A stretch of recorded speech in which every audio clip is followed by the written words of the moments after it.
Harihi Om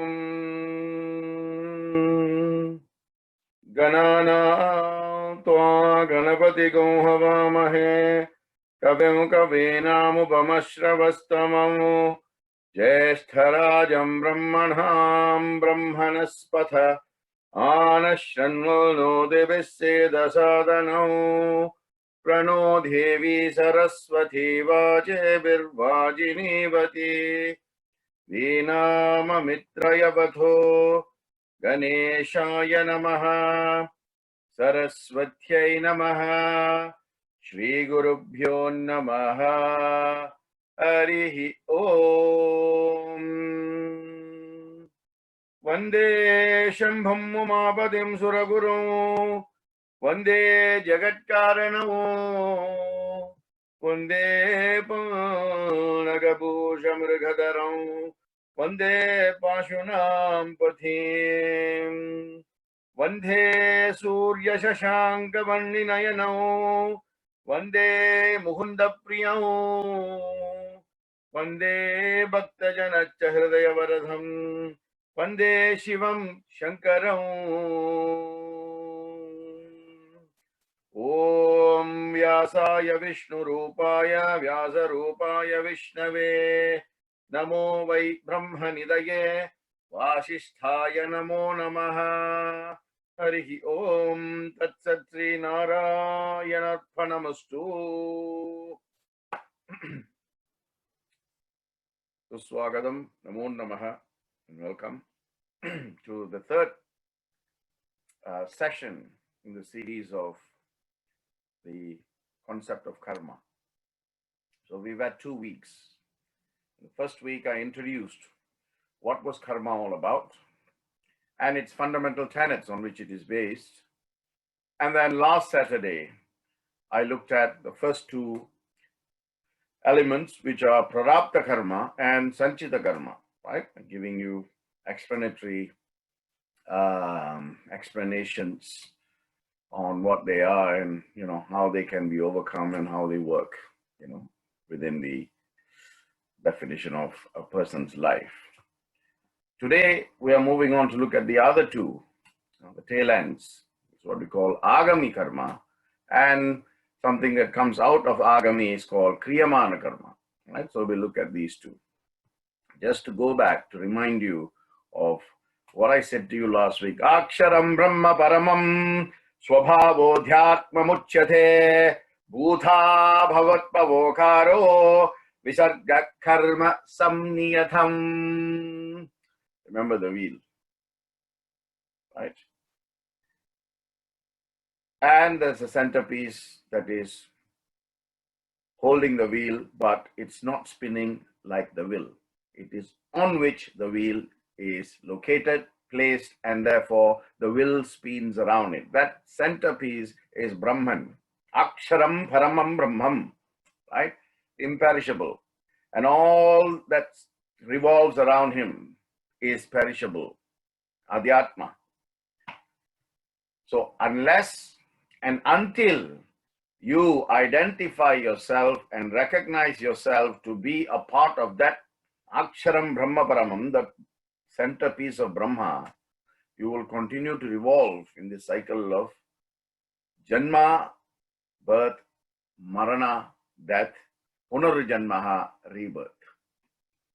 The moment you realize and recognize he and I are no different, Tat Tvam Asi, Prajnanam Brahma, Aham Brahmasmi, then you become part of that centerpiece and you no longer revolve, right? So remember that always. And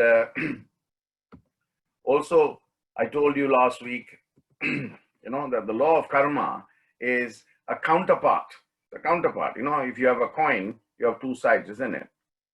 Likewise, the flip side of the law of cause and effect, if you like, is the law of karma. Law of cause and effect works in the physical world. Law of karma also works in the physical world so long as the person is alive. Until he dies, the law of karma will operate, and then based on what he has accumulated throughout, It has a cumulative effect, right? That you put, money in the bank, interest. The more you put, the more interest you'll get. The less you put, the less interest you get. You don't put anything, you don't get anything. So akarma, vikarma, and sukarma, right? Akarma is the best. Don't put anything in the sanchita. Nothing will come and affect you in your punarjanma. Put little things, yes, sukarma. Put lots of things, yes, vikarma, right? Like that.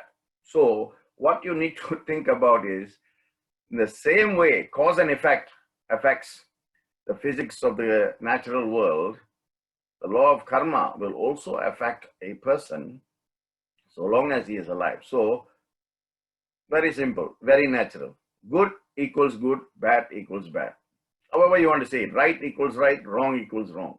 Positive equals positive, negative equals negative. What you sow, so shall you reap. Very simple like that, right? In the world of physical events, there is a law of conservation of energy, according to which energy is, never lost. It is there, right? But in the world of values, there is a law that once karma comes into existence, it does not mysteriously flitter away, without having a natural result at the end. The natural consequence must and will always take place. Until it bears fruit, it will reverberate, right? So against that background, I'm going to tell you what is agamiya karma, right? Agamiya is more or less the same, right? Different people say it in different ways. So it's a future karma. Agamiya karma is in this life, the things that you do, right, can affect you either in this life or in a subsequent life. Okay? So Agamiya karma is a karmic map. Map, it sets out the journey. It gives you the clear locators, the altitude, all of that. So Agamiya karma is a karmic map that is coming as a result of the merits and demerits of your current birth / your present actions. In other words, it is a portion of karma that you create because of your actions in the present life. And so whatever you're creating now, all that comes out of it, where does it go? It goes into your sanchita. It's there, right? Whatever you've done in the past, you are now facing, you are now experiencing, you are now enduring. That is called your prarabdha. Where does your prarabdha come from? It comes from your sanchita. So whatever you are doing now will accumulate papa, sin, or punya. Good. Good is fine, goes into the sanchita. Bad is also fine, goes into the sanchita. And then either it comes out in this life itself, that's called kriyamana, or it stays there and say, okay, I give you reprieve in this life because your prarabdha is already quite heavy. So I'm not going to come until your next life. So when we are born with a record. And that record is what we endure in this life, called prarabdha. Okay? So if you fail to work off your debt, that means in this life, then the debts are added. Of course, in terms of money, when you have capital, you'll have interest, right? Like that, when you have debts, the debts will accumulate in the same way because you're putting those karmic seeds, and the karmic seeds will bloom and blossom, and they will add to your future life. So, in a nutshell, Agamiya karma is the fresh karma that we are creating for ourselves right here and right now as we live in this present lifetime. Very simple, Agamiya karma, right? So let me explain that a little further using the standard, the Acha, right? That is actually a Vedic literature. That analogy comes from a Vedic literature, right? One of the Upasana Bhashyas, it comes from there. Now, let's say the archer has already sent one arrow. Let it go, right? That arrow has already got its destiny. So whatever it hits, or whoever it hits, or whichever thing it hits, that thing which it hits, That is the prarabdha of that thing, right? This fellow, in leaving the arrow, he's also doing something for which there will be consequences. So he's about to shoot another arrow, right? So the bundle of arrows in the quiver at the back of his shoulder, all the other arrows that are there, only from there he takes, isn't it? So that's like a storeroom, right? What he's let go, that's prarabdha. What he is got in his quiver, the bunch or the bundle of arrows, that is sanchita. When he takes one, right? What is that? The arrow he has shot is prarabdha. The arrow which is about to shoot from his bow is kriyamana, because that is a fresh action in this life he's doing. And when that arrow hits something, that is agamya, as a result of your act, something has happened. Okay?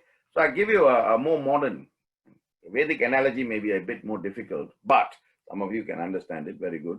For those of you who want a more simpler or a simpler explanation or approach, right? Say you're going on your motorcycle, right? A motorcycle, and you get involved in an accident. Okay? Even though you're careful. You see, accidents can happen in two ways. Either you are not careful or you are too careful, and then some other fellow is not careful. So even as a result of your inaction, right?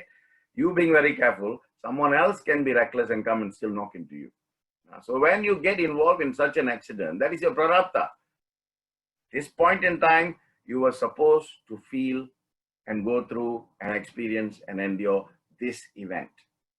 Nothing can ever change it, right? You've heard of people suffering freak accidents in their very own home, in the four walls in which they've always felt secure and safe. Suddenly they have a slip and they fall and they break a leg, right? Or hand, or whatever the case may be. So that is karma, that is prarabdha. You cannot destroy it. It will happen, like I said at the beginning, until the natural consequence takes place, it will continue to reverberate. When the natural consequence takes place, that is the cutoff point. Okay, account is settled. Then next one. So very simple. All this is telling you what? Telling you that you have to think right, speak right, and act right. If you can do these three things right, you are not going to accumulate any karma anymore. I can give it to you in writing, and anybody who says this is nonsense, you come and tell me. I'll take it up with them. You just have to live. Of course, what you've done in your previous life, we can't do anything, right? I'm talking about from this point onwards, from last week's point onwards, from the week before onwards. Or if you've been following Bhaja Govindam, whatever I've said in Bhaja Govindam, from that point on, if there is no turning point in your thought process, if there is no turning point in your word process, if there is no turning point in your action process, then forget it. You are going to do the same thing. Therefore, the natural result of doing the same thing, regardless of how long a period of time, you will face the same consequences. Change something, some consequences will change. Change everything, the entire consequences will change. Going forward, it does not mean you do all good things from now on. Your entire past previous karma is going to be cancelled off. No chance. That's already done. You will have to serve it out. You have to finish paying off that debt. What I'm saying is, do not accumulate fresh debt. But I'm not doing anything. Are you thinking something bad for someone, for something, then you're accumulating results of that karma. You see, this is complete Sanatana Dharma behavior, right? Eternal right thinking, eternal right speaking, and eternal right behavior, right conduct. Don't worry what your neighbor is doing, what your other fellow is doing, who's doing this, who's doing that. What are you doing? That's the important thing. Because people always hide under this blanket of defense. Everybody else is doing it. So why I should be exception? And then face it. So you meet with an accident. The accident is a prarabdha karma. Your allotted karma for this life that has come from the sanchita. Okay? Now, what do you have to do? That is thing that has already happened, right? So you need to bandage the wound to minimize your suffering. If you don't, your suffering will increase, right? So whatever you do in this life, that comes as a karya or kriya. So kriyamana karma comes out of that. Anything that you do as a result of something that has happened, right? Kriyamana karma. Because if you don't do it right, then it's agamiya. You're building something for the future. So perhaps to set an intention to be more careful in the future, although you're careful, to set an intention to be more careful, that is an agami issue, agami karma issue. Perhaps you check your bike, make sure everything is working and all that to avoid future accidents. That is a kriyamana. So agami and kriyamana are related, interrelated. They are kindred, right? They're not mutually exclusive. They are related in many ways. They overlap, right? So question then people will ask is, so what, brother? Is there no way out? Based on this, what you've said, well, like I said to you, prarabdha karma is inevitable in this life. You will have to serve it out. You will have to finish paying off your debt. But with the grace of God, that can be transformed a little. It can be elevated. It can be, changed a little. Tinkering. They can do that. They can do that based on what you think, what you say, and what you do. So the depth, right? You have the ocean of bhakti. Are you snorkeling? Are you swimming? Or are you deep sea diving in the ocean of bhakti consciousness? The more deeper you go, the more they will tinker with your karma. Snorkeling, they will listen to you and maybe just, loosen some knots here and there, but the knots are still there. Right? So it's entirely up to you. No one can manage anyone else's karma. No one can attract anyone else's karma. Every single person on this, every single jivi on this earth only is responsible for what that jivi has done in previous life and what it is doing in this life, so that in the next life it will only experience that. My father said, my auntie said, my uncle said, all doesn't work. Oh, my relatives came and said, because your father was like that, because your uncle was like that, because your grandfather killed a goat three times a year for sacrifice, now you are suffering the karma. Maybe by being born as his son, that is your karma. So you have to endure that life. Nothing to do with what your father has done or what your grandfather has done, right? That is why I'm going back to the ancestral worship. In order to cut off all that, if for people who believe in all of that, see, everything has been created and put into effect for a specific reason, right? So people will believe, oh yes, we bring these karmas, we take on our parents' karmas, our grandparents' karmas, our ancestral karmas. No such thing, right? Specifically from a karmic perspective, you bring your own karma. Can you imagine? Your own karma is so difficult for you to dissipate. Can you imagine if you bring in your fathers, your uncles, your grandfathers, and everybody else is finished?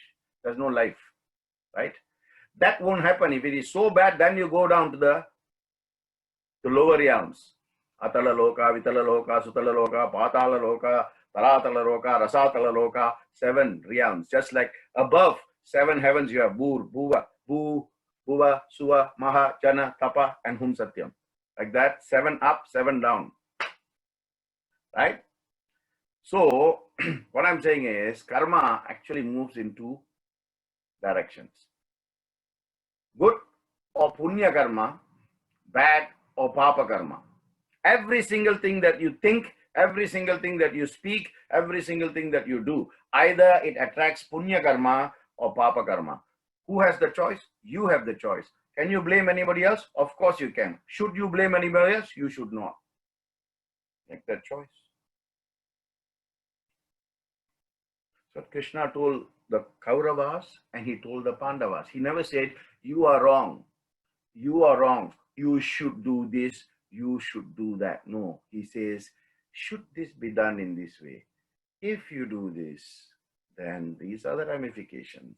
If you do that, think that, say that, these are the ramifications. You decide what you should say, what you should think, and what you should do. My hands are up then. Krishna to everybody. Everybody, even to Draupadi is like that, Kunti is like that. Every single person he talks to, the same, equanimity approach, right? So is there no way out? Of course there is a way out. As I said, they can tinker with your karmic debts. How can they do it? To what extent? That is not your worry. Your worry. Remember last week I told you, Kunkuma Chandana Lepita Lingam Pankachahara Sushobita Lingam Sanchita Papa Vinashana Lingam Tat Pranamami Sada Shivalingam. Specific message. Of course it can be done. Worship. Engage in bhakti. What did Swami say? In this Kali Yuga, the most easiest way to attract the love of God, to make God your slave in this Kali Yuga, Namasmarana, Bhakti Yoga, also has been given to you. So the question is what you are doing, not what everything else is happening, what everybody else is doing, what everybody else is saying, what everybody else is thinking. Only one question: what are you thinking, what are you saying, and what are you doing? If you cannot control that, then don't talk. Take a back seat, and until you can control that thought, control your word, control your action, then you come to the forefront. Otherwise, take a back seat. Because it's very easy for people to talk. But I'm not the only one doing it. But I'm not interested in everybody else. You come to me, I'm talking to you. Right? Every single one of you who are listening to this, I am talking to you. I am asking, can you, are you, will you, should you, would you, could you control your thoughts, control your words, and control your actions? If yes, good, great, super. If no, think. Because that in itself is putting, that is your agami, is putting something back into your sanchita. You know, so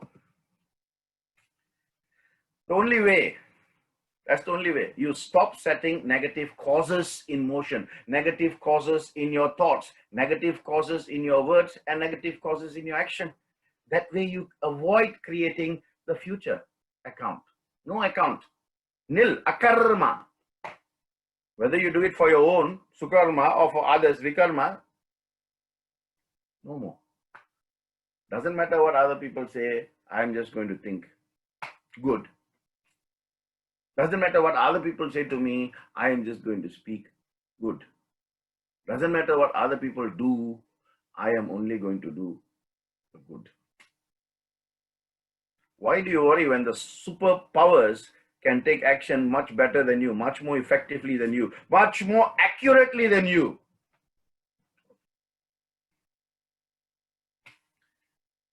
You know, I give you one example, right? I mean,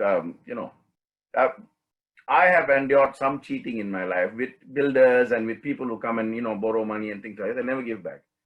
And all my friends who know about it will always only ask me one thing. Hey, Vic, you're a barrister, man. Come on, you're a professor of law. And why don't you sue these fellows? And my response is, if I sue, I may or may not get some money back from them.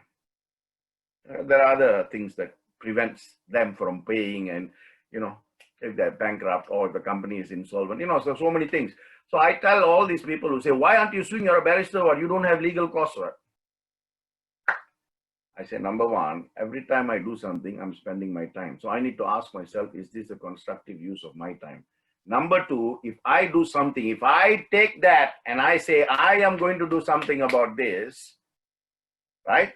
Something may come out of that agamic and kriyamana act. So karma may come out.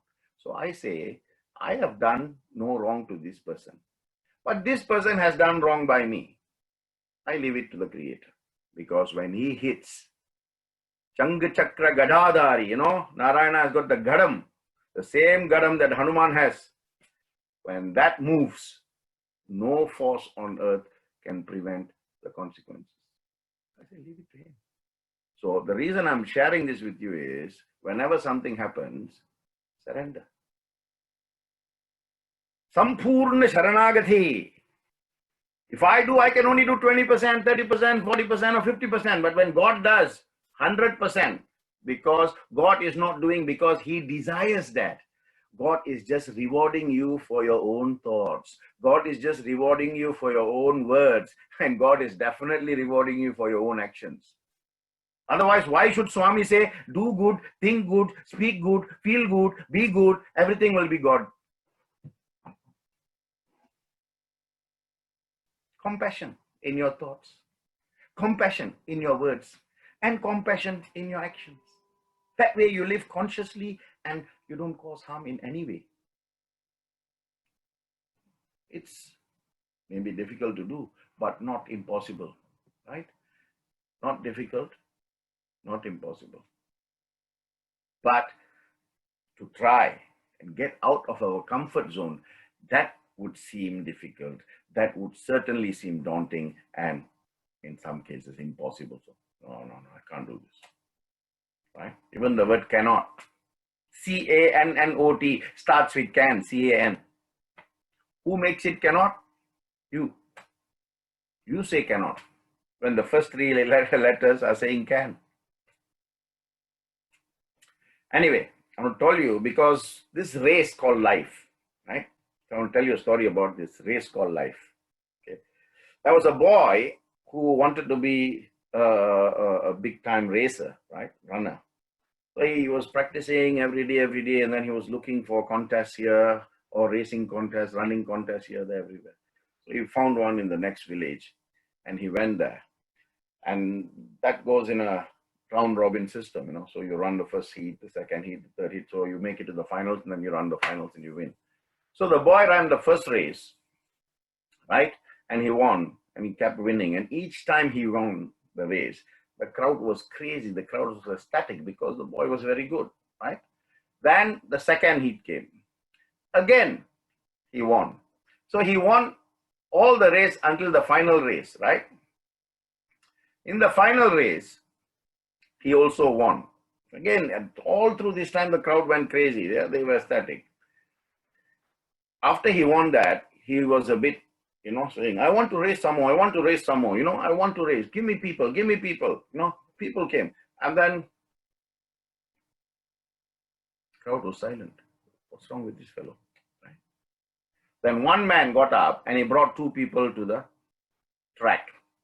One was a very old lady, right? And the other one was a blind man. Very old lady and a blind man. So the boy said, are you sure they can run? Man said, you. So the moment the whistle was blown, the boy ran very fast and he finished. And then he waited there because he wanted to hear, you know, he got so used to hearing the crowd's ecstatic, crazy roaring and shouting and hurrahing, right? This time they were silent. He wondered why. Because each time he won the race, they were praising him by their shouting and by their, you know, craziness. At this time they were quiet. And he looked behind, he saw the old lady and the blind man there, you know. So he was wondering what is, you know, he went back to the man who brought the old lady and the blind man. And he said, why each time I won, they were shouting, this time also I won. I mean, I didn't bring these people. These people were brought here by you. I still won the race, fair and square. I ran and I won. But I'm not receiving any, you know, shouts, any glorified crazy chants and that sort of thing. So the man said, this time you race, but you finish together. So the man didn't know, you know, the boy didn't know why the man was saying that or for what reason he was saying that. So the boy went back to the starting line. The whistle was blown. This time he held the blind lady, the blind man in one hand and the old lady in the other hand and walked very slowly with both of them on either side. He walked very slowly until the finishing line. When they crossed the finishing line, the crowd went crazy. This time far more crazy than he had ever heard in his entire racing time at that place. So the boy was confused. He went back to this other man who brought the old lady and the blind man. He said, who are they cheering for? Are they cheering for me? Are they cheering for the old lady or are they cheering for the blind man? See, this is Maya. Maya will sometimes come and cloud your sense of vision.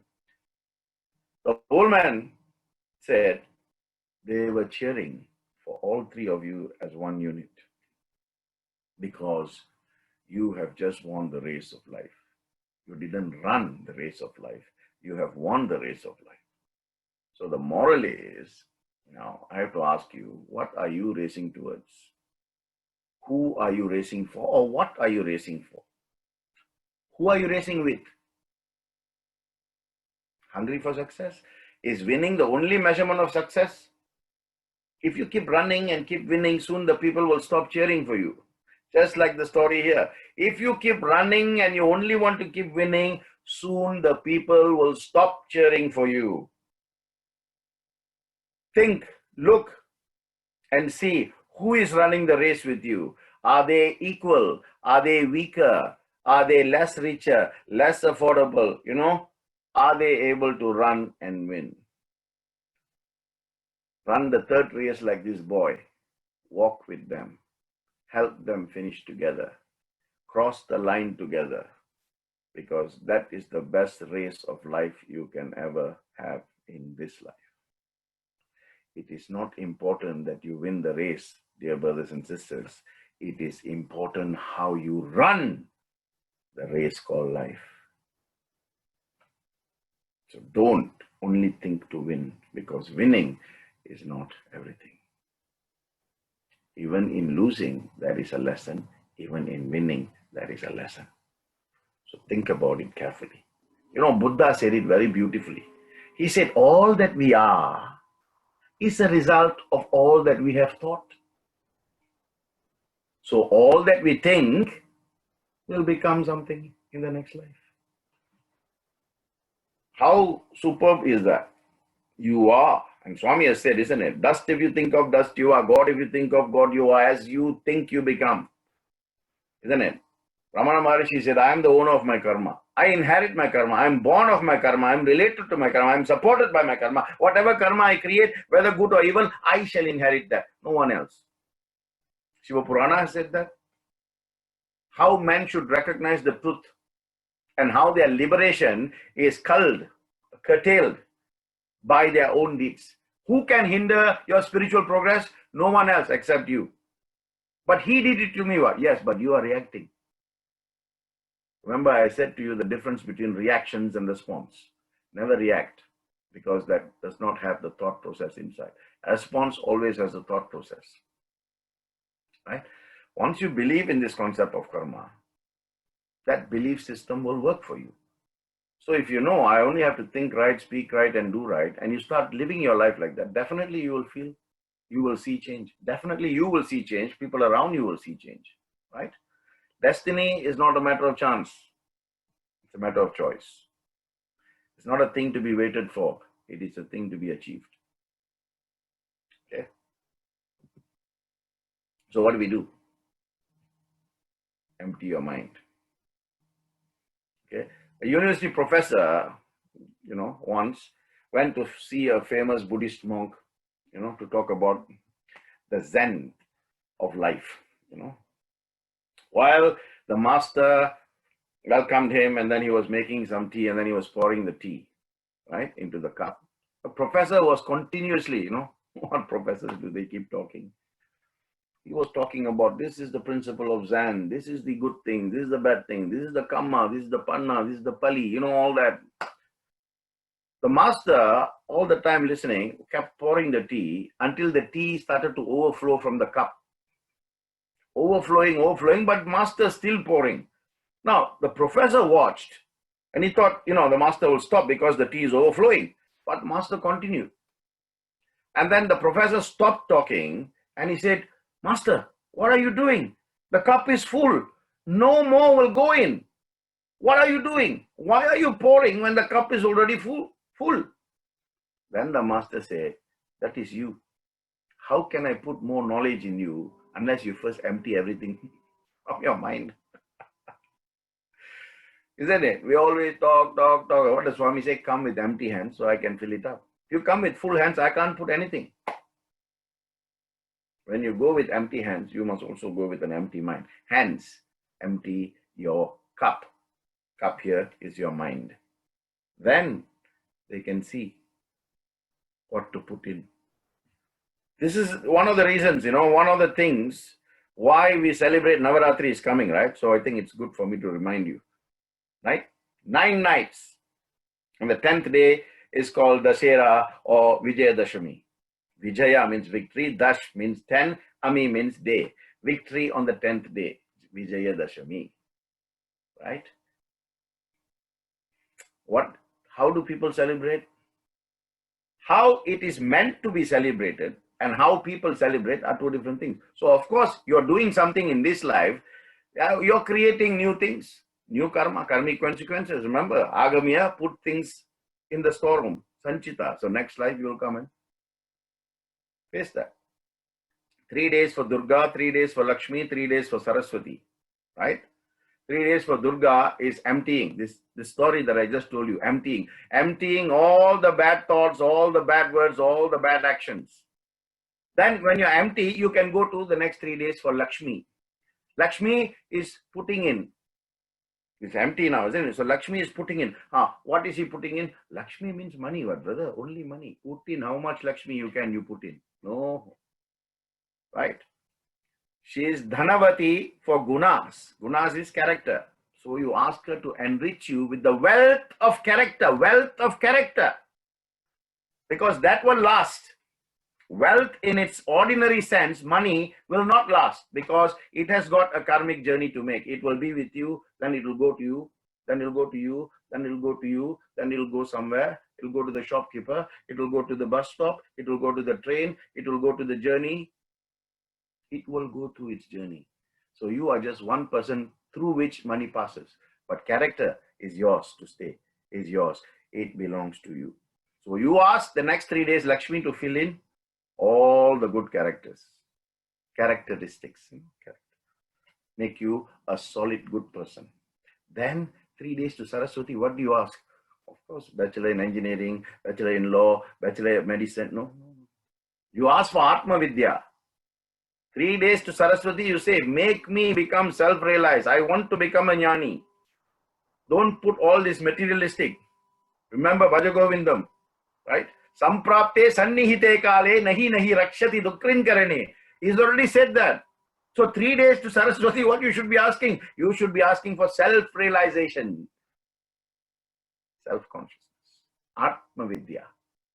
When you have done these 3 days, to Durga in this way, 3 days to Lakshmi in this way, 3 days to Saraswati this way, then you have got the entitlement to celebrate the 10th day, which is Vijayadashami, because you have conquered that. You have put in good and you have asked for knowledge. Then you are entitled and you are privileged to celebrate the 10th day. What do people do? Garba for 10 days. Your choice. You go and ask them why you do Garba. It's not to be asked because people don't know.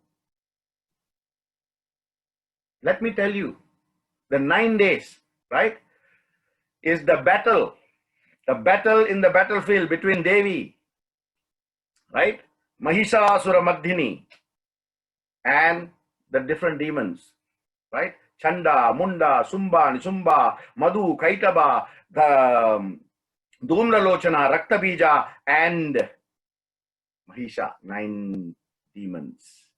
One form of Devi, Navadurga, one form of Devi every day. Until the 9th day, Devi came and killed Mahishasura Mardhini. 10th day was the victory dance, the dance of victory that people were celebrating, the victory of good over bad, right over wrong, positive over negative. What are you dancing in your garbas? What victory are you celebrating? How many years of your life have you been doing this? If every year you give up one bad quality for the last 10 years, you would have become so good, saintly, holy, heavenly. But you don't want to do anything like that. You want to keep doing the same things. At the same time, you want to attach yourself to God. I told you, satsangatvam nitsangatve, nitsangatvam nirmohatve. Unless you attach and then you detach from that attachment, you will never go close to Him. Brahma padam tvam, you will not get. Why? Because you are using your mind in that way. You're saying these things and you're doing. Don't get me wrong. I am not saying don't go for garbas, right? I'm asking whether you know why you're doing what you're doing.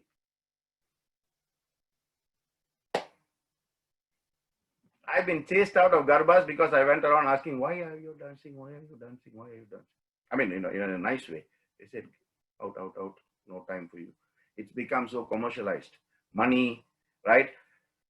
Young boys looking at young girls looking at young boys, rich parents looking for rich in-laws, both sides.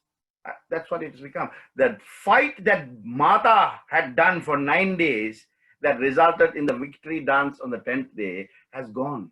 It is but a speck of dust in the books of history. Does not relate to the current lifestyle of people.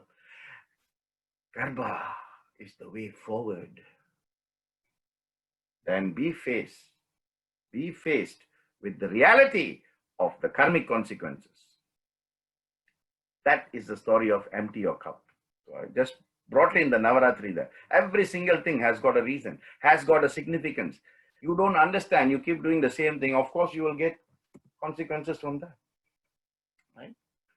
Have an open, willing mind. Say, I have been doing this wrongly. Let me change my ways. Let me change my thoughts. Let me change my speech. Then you will see some progress.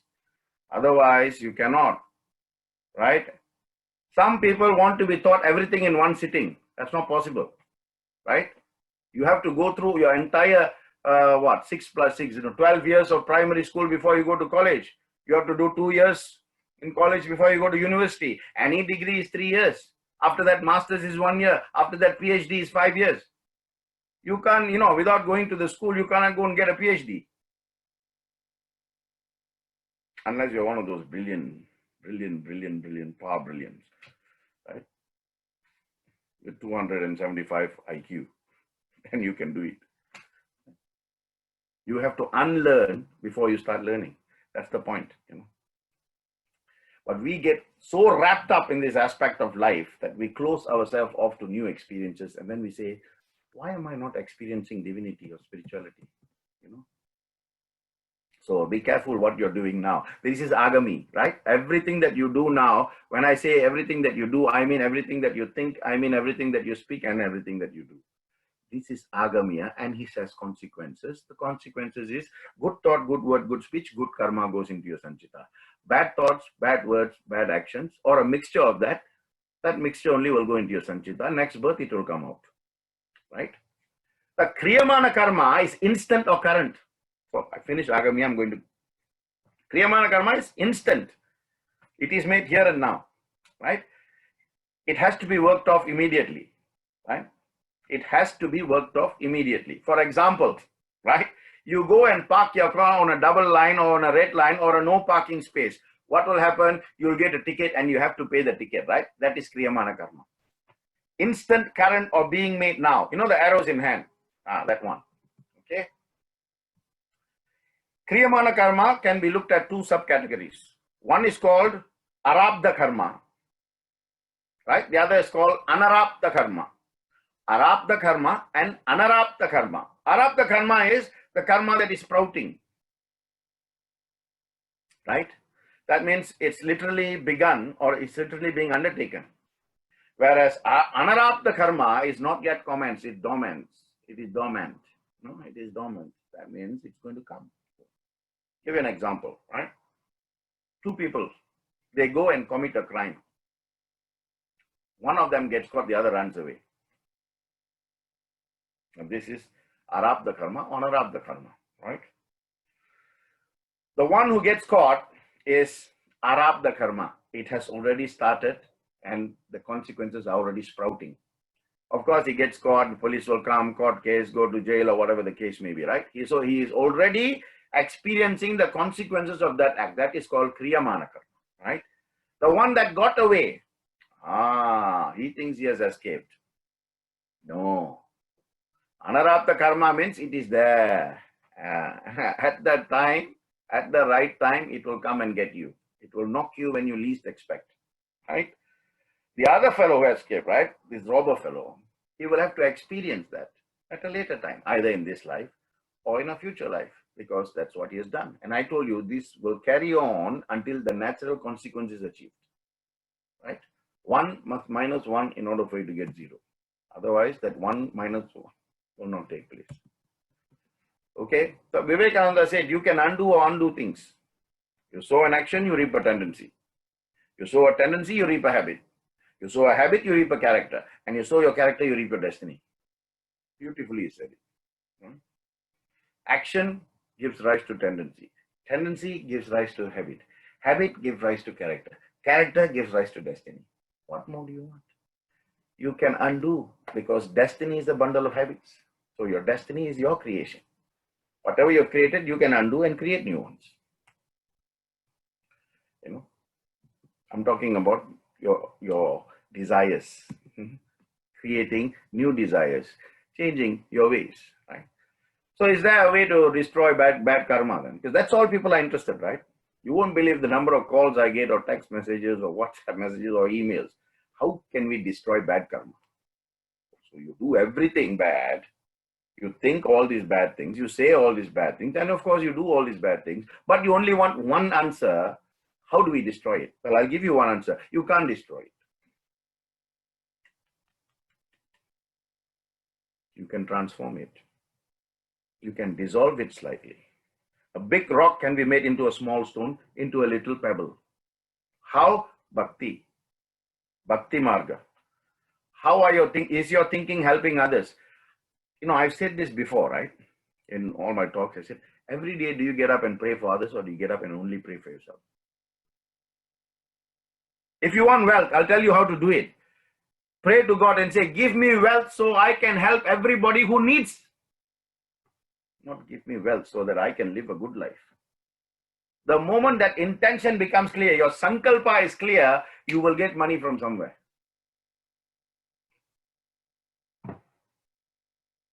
Give me health so I can be of service to others. Sankalpa must be pure. You'll get it. But of course, law of direction and motion, remember? You can't ask for good health and then buy a 20-pack cigarette and smoke every day. Direction is there, but motion is opposite. Consequence, death, lung cancer, so on and so forth. And we blame God. Every Friday I used to go to the temple, you know. Every Friday I used to give the tray of fruits and coconut and 5-pound dakshina to the priest as well. That will not change your karma, right? Now, Ramana Maharishi also said one thing. I always like that. He said, if you want to know your past life, just look at your present condition. If you want to know your future life, look at your present action. If you want to know your past life, look at your present condition. If you want to know your future life, look at your present action. My God, how superb, how fantastic is this, right? Another question I get asked in regards to karma, right, is can gurus, sages, or rishis take away your karma? Many have asked me this question. Brother, I heard about this, I read about this, right? What do you think? So my response is always a broad response and a narrow response, right? My narrow response is no one can take away your karma. But my broad response is if going on the basis of what Lord Krishna has said, karma cannot be destroyed. It can be transferred, dissolved, or resolved like energy. It can be, tinkered with. It cannot be destroyed. It can be converted. That is a broader response. Okay. So you take which response you want. So in order to give you an explanation or illustrate that, I'll tell you a story about a rishi, right? A rishi who was living with his disciples, who had, practiced a lot of austerity and penance. He had a great ability to absorb pain. Some of devotees, you've seen and you've read documentaries, you've seen videos of our own Swami where sometimes he's in the crowd and then, someone sick comes to him and then he heals them. But where does he take? He takes it on himself because he has got that siddhic power to do it. But he cannot just take and make it dissipate. He will have to go through. Because many people will ask, but if he's a guru, if he's a saint, if he's an avatar, why is he suffering pain like us? Because just like Rama was God, Rama went through every single emotion because he was born a man, right? Similarly, you take a human form, you have to go through the karmic consequences of that human form. So anyway, the sage was there. He was, so learned that he could have the ability to absorb the pain of his devotees. Now, you must understand when you take the pain, where are you going to put it? you know. So if you take something, you have to put it somewhere. You can't hold it for a long time because it's not, permanent. It's impermanent. Therefore, it is dynamic. It has got to be put somewhere. Take from here, put there, come from here, go there. Even when you sleep, you don't sleep in one position. You move, throughout your sleep. So it's nothing is static. Everything is dynamic. Anyway, one day he woke up with some stomach pain. This rishi woke up with a stomach pain, and he told his devotees, "Today I'm just going to rest." And then after 1 hour or so, one of his disciples came and he said, "Maharaj, there is a person who's come from a long way. He's traveled for 2, 3 days. He's just arrived. He's asking to see you. He's quite desperate. So the sage said, "Okay, give me 5 minutes and then you bring him in." Disciple said, "Okay, Maharaj, I'll do that." So the sage got up and he looked. Remember, he's going through a lot of stomach pain and things like that, right? He looked.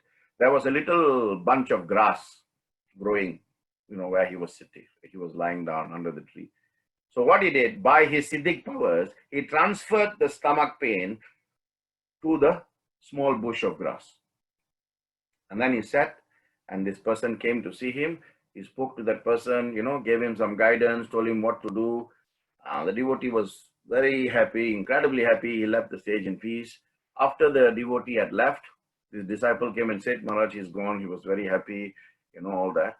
And then this disciple saw the rishi take that pain back from the bunch of grass and put it back within himself. And then he was groaning in pain and he was going to lie down. So the disciple was a bit confused. He asked the rishi, he said, "Maharaj, you have got the power to absorb the pain and transfer it, convert it as a form of energy to some other animate object or inanimate object. So you've already taken the pain out of your body. Why have you put it back into your body?"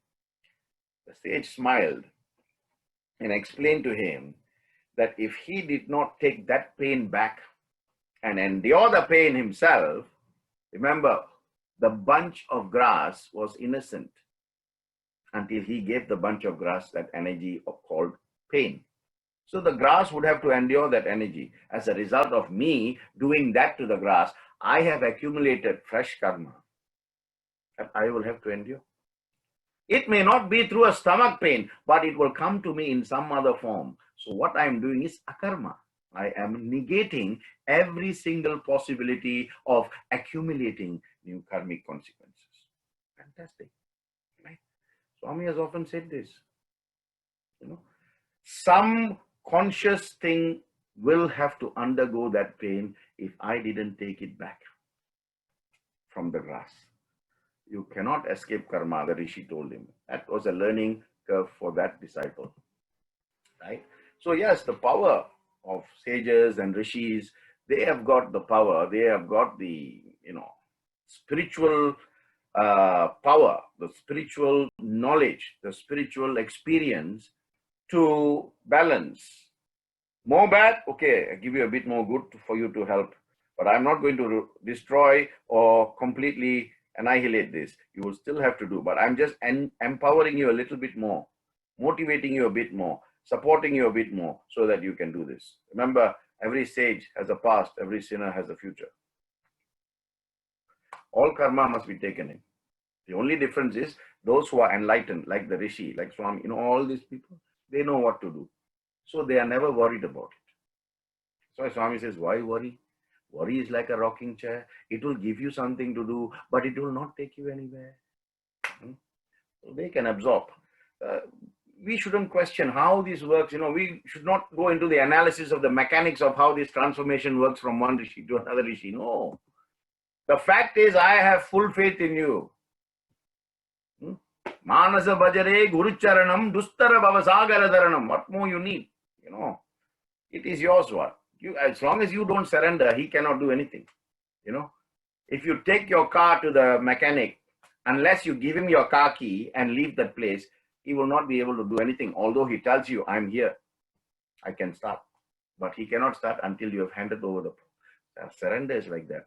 Until, you surrender and surrender unconditionally, right?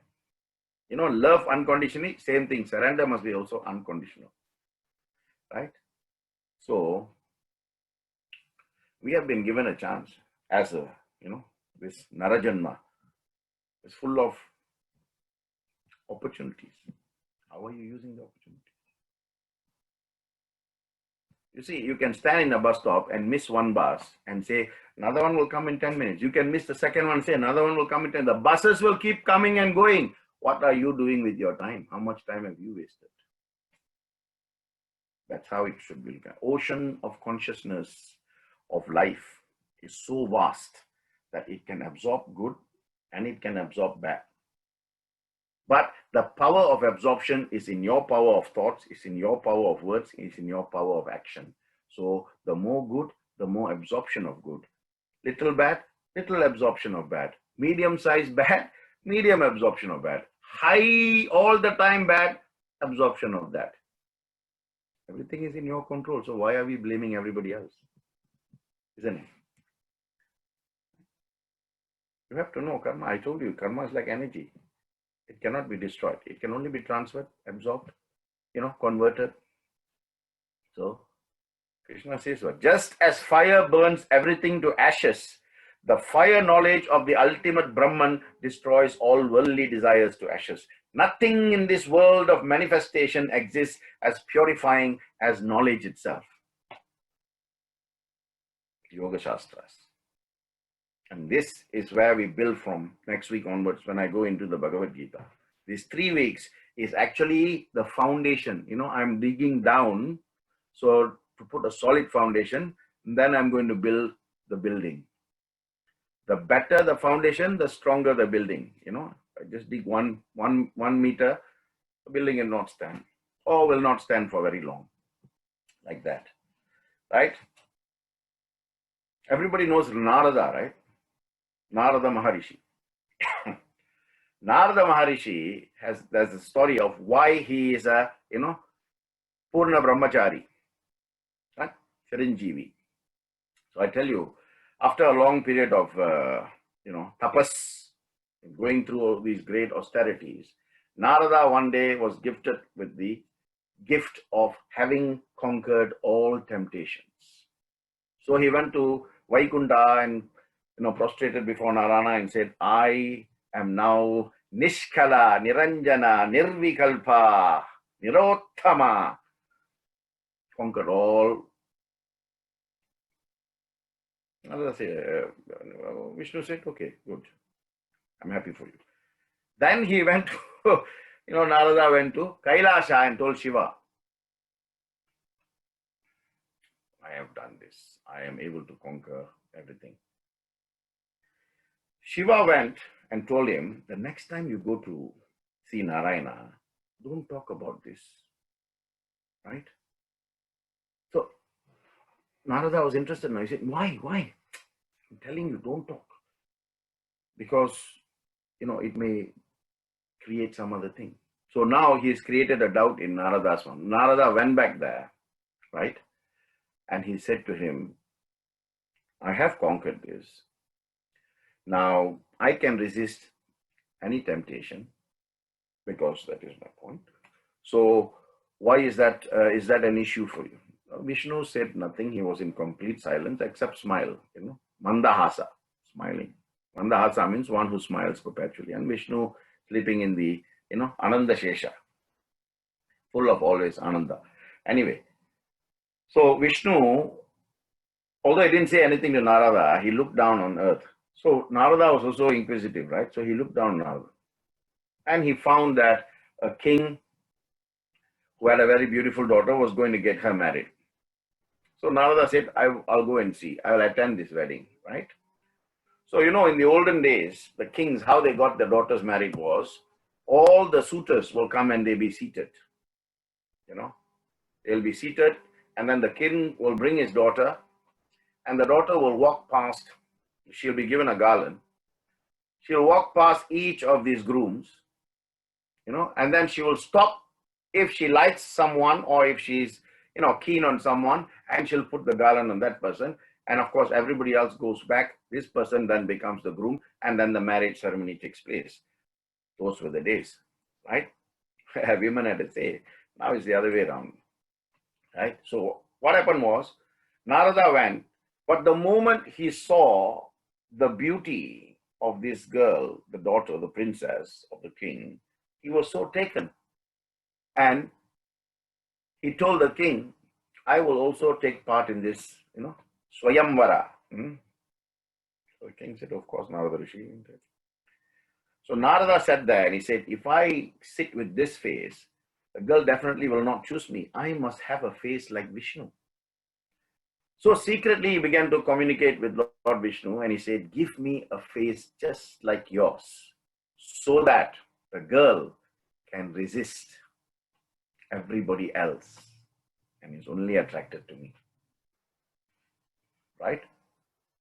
So Vishnu said, Tathastu. Right? And then the girl started coming around. She walked past everybody. And then Narada was in the middle somewhere. She saw Narada and she walked past. Not only she walked past, she started laughing. And then everybody who saw Narada also started laughing. So Narada got up, feeling a bit embarrassed, wondering why everybody is laughing, and he walked out. As he walked out, he saw a mirror. And when he saw the mirror, he saw that his face was actually the face of a monkey. So full of anger, he went to Vaikuntha and he said, Vishnu, Bhagavan, why have you done this? I asked you for a face just as serene and as so beautiful as yours. Sundaravadana. But you gave me this.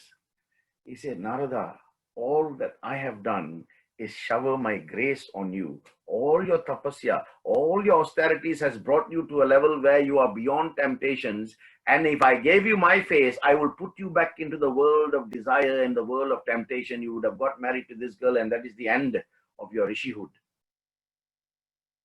That's the point when Narada realized, oh my God, the grace of God is so immense. He's so compassionate. Daya karo, kripa karo, we say, isn't it? Yeah, he gives you that daya. He gives you that kripa. Why? Because he wants you to do something else rather than become something else that you're not destined to. So Narada was thankful. So this is what I'm saying. The grace of God can move you to a different plane of consciousness. And that's how the karma is changed, converted, transformed, absorbed, so that you don't face the original consequences that you're supposed to face. Grace of God. Kripa, anugraha. If you got, Bhagavata anugraha, then the Navagraha will not do anything to you. But if you focus on the Navagraha, then Bhagavan will be waiting to give you anugraha. When you come with empty mind, empty hands, heart full of love, then Bhagavan can give you that grace. Otherwise, you have to wait. Remember the one thing I said in Bhajagovindam, Maya midam akilam hritva. Well, it's full of Maya. So it will continue to attract you, But Krishna said to Karna, you, although the eldest among the Pandavas, because of what you have brought, you were completely taken out at birth and put in the company of these fellows. And you, as a result of gratitude, you are giving them complete servitude. And that is your karma. All this. It doesn't matter if you're a good person. Who you're with and what you're doing for them churns out the karma, isn't it? So how do you liberate yourself?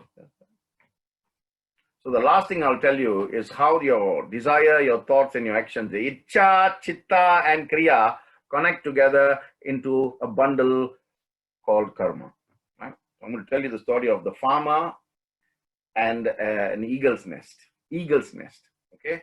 So the farmer one day was, going on his journey up the hills to the town and all that. When he was coming away, and climbing up a hill before he came down, he found a nest which had fallen down from somewhere high. And in that nest, he found an egg. The mother bird was not there and all that. So the egg was a bit warm. So he took it, he wrapped it around a cloth because, other animals can come and eat the egg. So fearing for its safety, he took it back to his farm and put it amongst all his other chicken, hen's eggs. 2 weeks later, the egg hatched. And the farmer found out what this was actually an eagle, a little baby had come out. But of course, the baby was mixing with all the hens. And he was waiting, to see if there's any movement of any eagle so he can take this little thing back to the nest. But there was no such thing.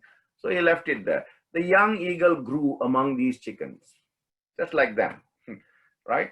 Since chicken can only fly for a short distance, the same thing, this eagle also flew, just like them. Because, the company you keep reflects your character, right? Show me your friends and I will tell you your character. Shankara, Swami, right? Anyway, this eagle grew up his entire life thinking it was a chicken. So he could not do, he always used to look at eagles flying up in the sky and think, my God, you know what?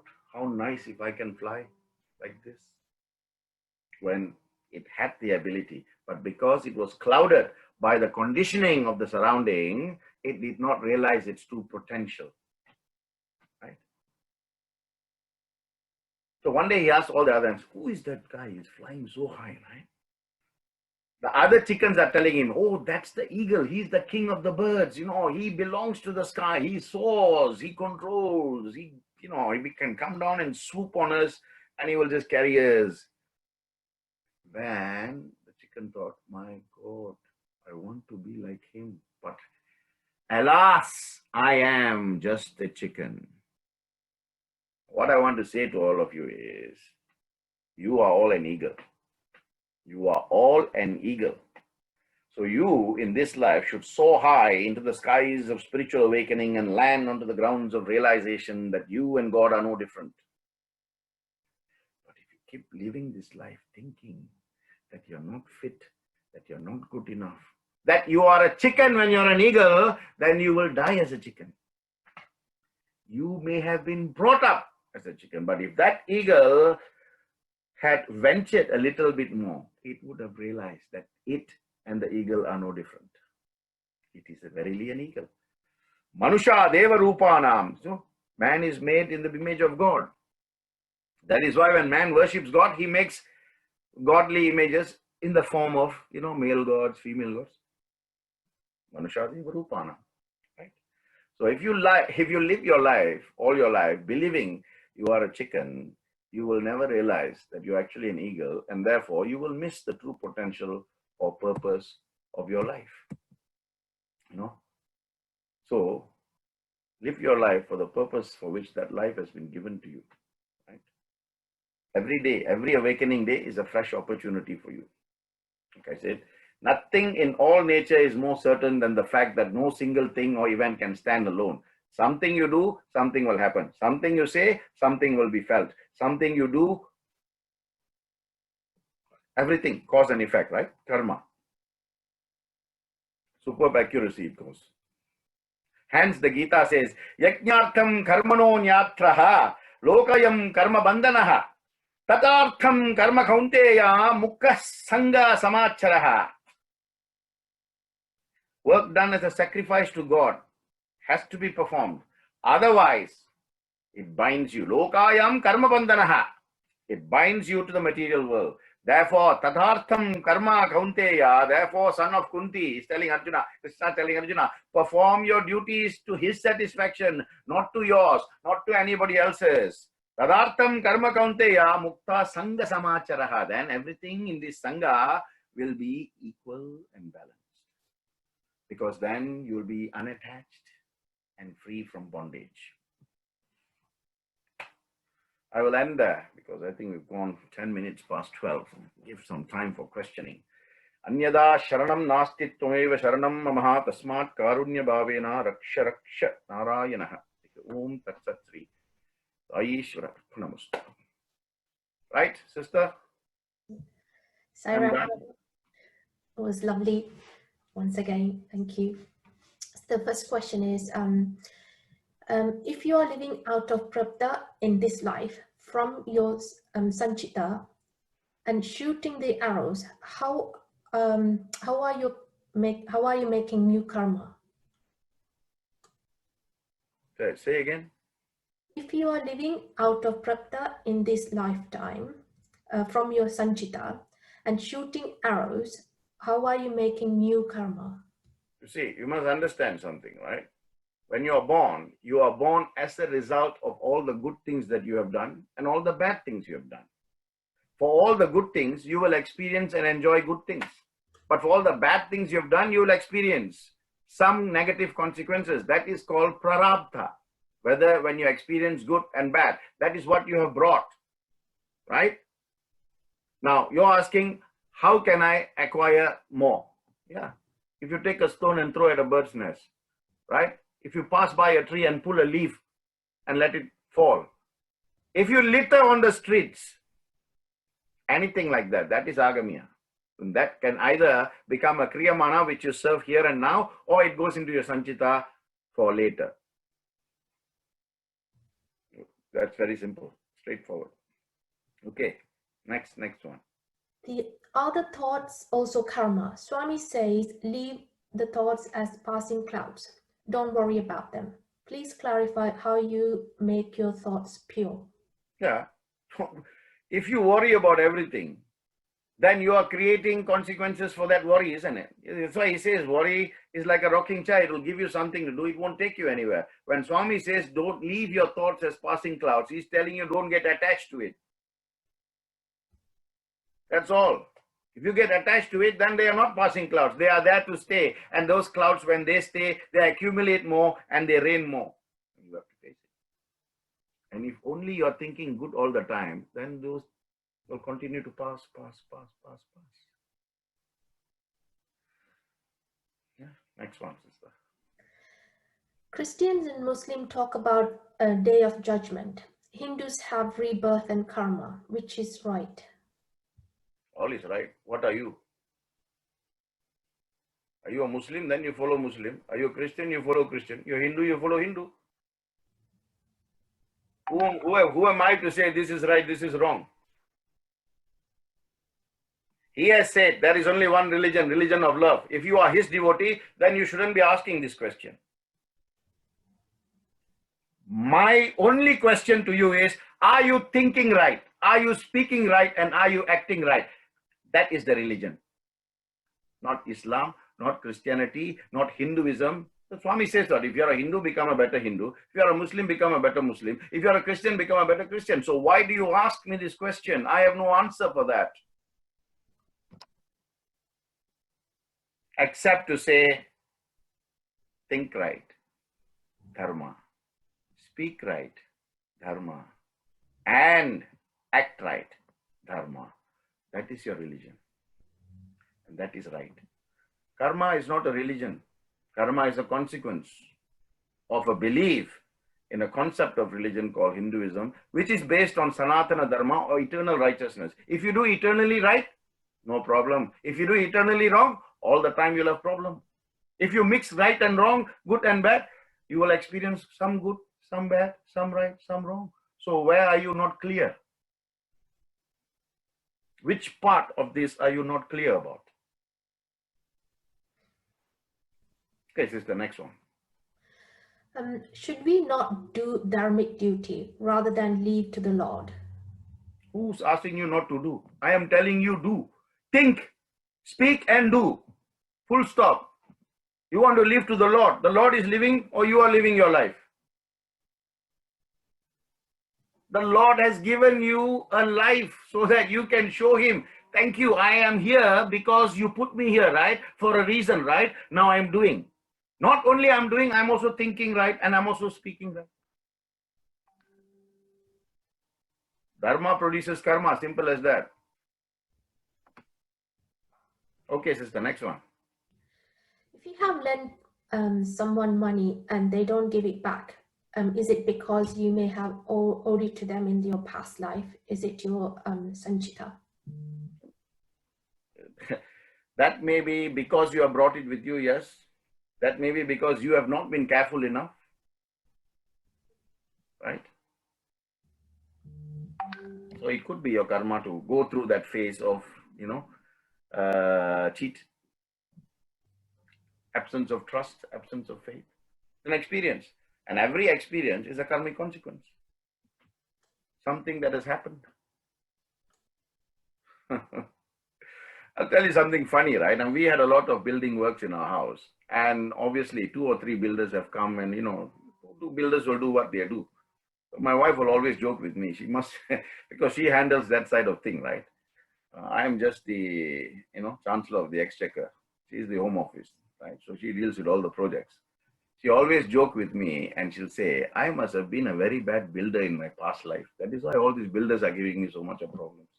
I say, well, that could have been your karma, So yeah, we come. Remember I said to you what Ramana Maharishi said, I inherit my karma. I am born with it. I live through it. I have to endure it.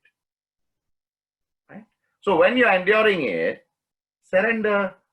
Why are you thinking, is this happening because of, what if, what can? No. Surrender to God and say, you brought me to this, right? Now take me through this. Empower me and strengthen me. Concretize me so that I can go through this easily. Okay. Anything else? Yes. Is anyone aware of their past life? Is COVID-19 all our collective karma? If somebody is aware, then please let me know, because I like to come and see you. Right? It means you are a realized jnani, and I'm looking for a realized jnani to take tutelage. I'll make you my master, and I will serve you. Right. Unnecessary thinking. Somebody asked earlier, let thoughts be passing clouds. Right? If you want to know, I've spoken about coronavirus and Navagrahas in my Navagraha YouTube videos. You go and see that. Right? It's not a collective thing. This is something that we have to face, isn't it? If the transportation is down, everybody who needs to use the transport for whatever reason is affected by the absence of the transport. It's not because they have done something that the transportation is done. If that is a security breach, the transportation will be closed, right? If there is a safety failure, there are so many reasons why things happen. You can't say everything is because you have done something. Okay, sister. Please, can you tell us something about one's ability to create or manifest things at will, which may evolve, with many evolved masters can do? Example, I think about wanting a certain car and somehow it just happens exactly like you thought it would. Question is regarding relationship between karma and one's ability to manifest the desire, often using just happens after what you think. Yeah, I covered this last week, when I said the bundle of desires become thoughts, the thoughts becomes actions, and then when you execute the actions, they create consequences. Whether it is wanting a car, whether it is wanting to book, wanting to have a specific book, wanting to meet someone, wanting to talk to someone after a long time, the thoughts becomes, the desires or thoughts subsequently becomes action. Action creates a consequence. This is what we call ESP. Sometimes, you're thinking about somebody, you haven't spoken for them for a long time, suddenly they call you, or, through some inadvertence, you're put in touch. This is how the energy works, right? But if you want to know how to materialize something at will, right, then, you're in the wrong Zoom session. Because I am not an evolved master. I may be evolving, but I'm not an evolved master. So I can't give you the answer to that. But I have watched Sadhguru, Jaggi Vasudev, I've watched many people say these things. So maybe you should also watch that and see what you can do, right? Because I don't know how you can master things at will. When the moment you want to master something that is impermanent, go for the permanent. And you're fine. Because everything else that you materialize here at will, like you say, even if I gave you the Siddhic power to materialize everything at will, your life is got an expiry date. So before that expiry date, have the will so that you are taken out of the cycle of birth and rebirth. That's what you should be manifesting in this life. Right? There are other concepts. There are lots of concepts out there. Law of attraction, The Secret. Go and read all of this if you want to materialize, at will. Awaken the Giant Within, Tony Robbins. Go and read that book. He will tell you how to manifest everything at will. On my part, I just wish you Subhamastu. Everything be good for you. Right? Okay, sister, next one. If you realize you have done bad things unknowingly and pray for the forgiveness, will you still face the consequence in your next life? Yeah. Go and slap your neighbor and then say, I'm very sorry, I regret this act. You will get instant answer. That is Kriyamana Karma. Arabdha karma consequences you will face straight away. Or just take a stone and throw at a passing car and then say, I'm very sorry. My left hand did not know what the right hand was doing. And then see, ask for forgiveness. Section 1 of the Criminal Damage Act, 1971. Somebody will be knocking on your door and say, it's okay, we forgive you, but you still have to face the law. Karma, I said to you earlier, has to be exhausted. Maybe it can be reduced. Maybe it can be absorbed a little. Maybe it can be transformed a little. Maybe it can be converted a little. Wow, by bhakti. Make yourself a tool of service. Then God will say, okay, this fellow, he's brought some bad accounts with him, but he's doing a very good job in this life. So let us do things to make it easier for him. Like the story I gave last week or the week before, the fellow was supposed to die, only got injuries, but he still survived. The karmic thing has been changed a little bit. And the fellow was supposed to become the king. Remember, he only got a bag of gold. Karmic consequences. Okay. There are two questions very similar. I'll put them together. Yeah, that's fine, sister. Yeah. Is the terrible way human treats animal in the meat and dairy industries our future karma or animals' past karma? And the second question is similar, is on animals that get slaughtered, is it their karma that they are facing this? Are you eating meat? Are you eating vegetarian? Then you have to think about it. If you're not, it's not your issue. Everything happens for a reason. Last week, again, I told you, right? It takes one tree to make 1,000,000 matches, but it only takes one matchstick to burn an entire forest. I also said to you, right? When the bird is alive, it eats the ants. But when the bird dies and falls to the ground, the ants eat the birds. So everything that evolves in the cycle of life will go through certain consequences. But people who are involved in that cycle will attract consequences. So if you are not involved in that industry, if you are not a meat eater, this is completely irrelevant for you. My question to you is, are you sending love to all of his creation, whether it is man, animal, wood, or green things out there? That's all you have to do. You don't have to worry because it's not your problem, and definitely you can't do anything about it. So why are you focusing on the wrong thing? Assuming I give you a very good analysis of this answer, right? Of what good is that information to you? Of what practical spiritual value is that information to you? I have given so much of information which has got practical spiritual value. Focus on that. Focus on making your thoughts only good, whether it is to man, animal, or flora and fauna. Practice sharpening your words so that it has got the same element of equanimity, of love to man, animal, or flora and fauna. You say, Samasta Lokha Sukhino Bhavantu. You must make sure that your sankalpa is the same. Not the moment after you say that thinking, that fellow been struggling for life for 3 months. I don't know when he's going to go. That is no Traikarana Suddhi. Do that. You cannot stop all the adharmas that are happening around the world. You want to do something? Become a vegan. Stop drinking milk.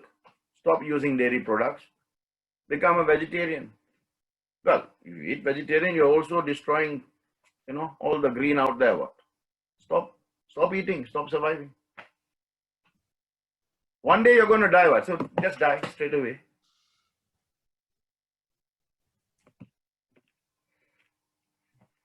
I also spoke about this last week or the week before. I said, if people are thinking, if karma is so powerful, we are going to die one way, then why live? Okay, die then.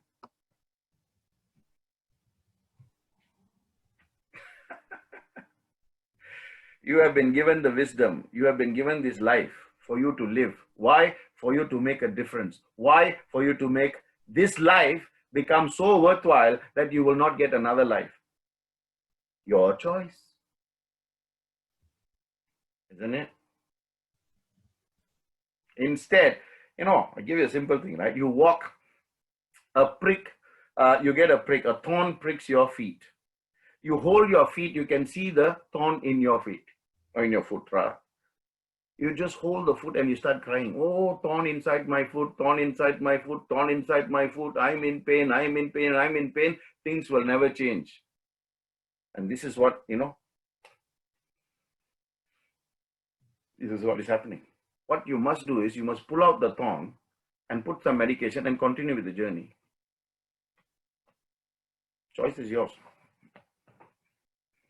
God gives us choice in everything we think, in everything we say, and everything we do. So who do you want to blame? I am only eating because somebody is killing the animal and some butcher is selling it, so I am just buying and eating. If everybody resolves not to eat, who would sell? Right? Who would sell? Nobody would sell. There we are. Are we okay with the time, Brother Ganesh? I think we're continually getting some. I think, do continue, I think maybe for another 5 minutes. Okay. And any questions we can't answer today, we'll capture for another session. The next question is, does evil eye exist? How does this relate to karma? Sorry, say again. Does evil eye exist? And how does this relate to karma? I'm not worried about everybody else. I'm worried about you. Have you got evil eyes? Do you see people and you feel, how come they can have this beautiful car? How come they got beautiful children? How come the man is so beautiful as a husband? How come my wife is ugly? How come my husband is not good looking? Do you have evil eye? Then yes, you will serve the effects of that evil eye onto other people and you will serve the karmic consequences. Because your thoughts, drishti dosha it is called. Drishti means vision, dosha means sin.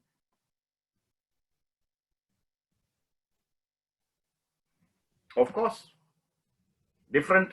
all religions have got this, by the way, right? It is there in Christianity, it is there in Judaism, it is there in Jainism, it is there in Buddhism, it is there in Sikhism, it is there in Islam. Of course, all of these have got roots relating back to Hinduism. What are they trying to tell you? Always only see good. Swami has said what? Only see good in the others. Leave out the bad. But if you choose to see evil, then of course, I have to agree with you and say, yes, it does exist. Your evil eye exists, I will say. If I look at something or someone and wish them not to have it or wish them to have something they shouldn't have, then yes, I will serve the karmic consequences of those thoughts, that vision, because it is my faculties. My indriyas, pancha indriyas, my karma indriyas are going to give out these consequences. Learn to bless people always. May they be happy always. May they be well. Then that thing comes back to you. So what's the problem? Nobody in this world has everything that everyone else has. Isn't it? Everybody is different in their own way. Question is, everybody has that one life. And another question is, how are they living that life? Doesn't matter.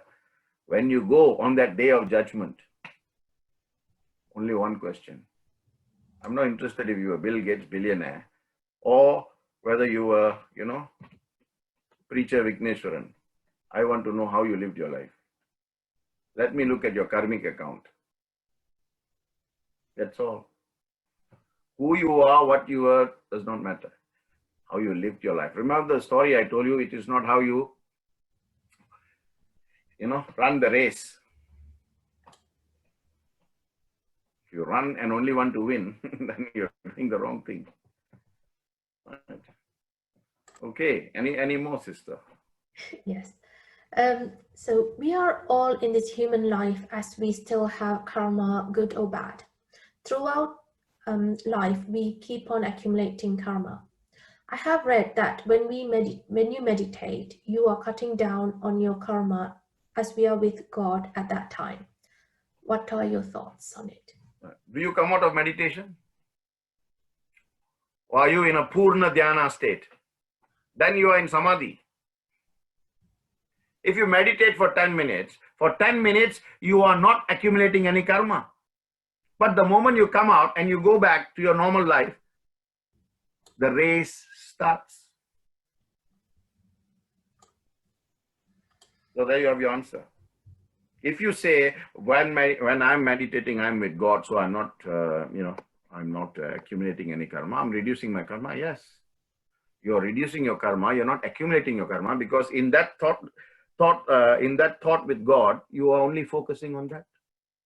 But you're not doing that 24/7, 365. Maybe for 5 minutes a day. If you're a good boy or good girl, you do it for 10 minutes a day or 15 minutes a day. After that, you come back to your normal life, isn't it? Yeah. The Maya that the world is will open the doors to karma. Good actions and bad actions, good thoughts and bad thoughts, good deeds and bad deeds, good words and bad words. That's why they say, be constantly engaged in the thought of the divine. Be constantly engaged in the acts of the divine. Be constantly engaged in the words of the divine. Then you'll find. Okay, sister, anything else? I think there's quite a few questions remaining still with the animals and slaughter. I've already said, right? I'm not going to waste my time and certainly waste everybody else's time by talking about something that is out of your control. Karma is something that you have control to control. So I am not going to talk about something out there that you have no control to control.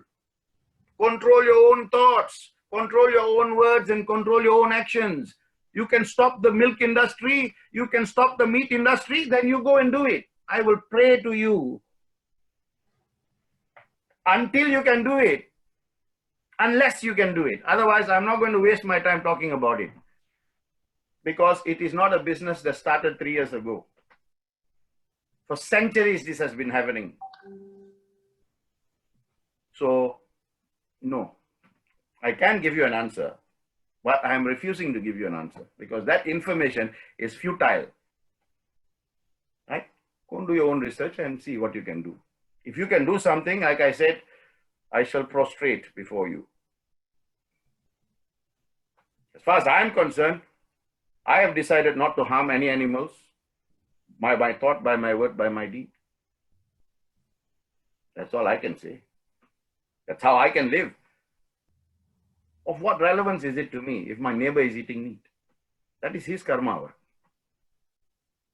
When I die, I'm not going to die with him. When he dies, he's not going to die with me. We may be best of buddies. The world's epitome of an example of neighborhood we can be. It's not going to do me any good. Certainly not going to do him any good. Okay? So stop wasting your time thinking and analyzing things that you cannot do anything about. Like karma of animals. That's why they say man himself is an animal. I give you this life as a man so that you can overcome the animalistic qualities, tendencies, and characteristics. But no, you have to keep going back there. Swami said that. He said, you know why I keep all these people very close to me? Because I'm a zookeeper. I have to keep all these animals with me. I have to look after them. I have to tend to them. I have to care for them. Then only I am looking after them in the way they should be cared for.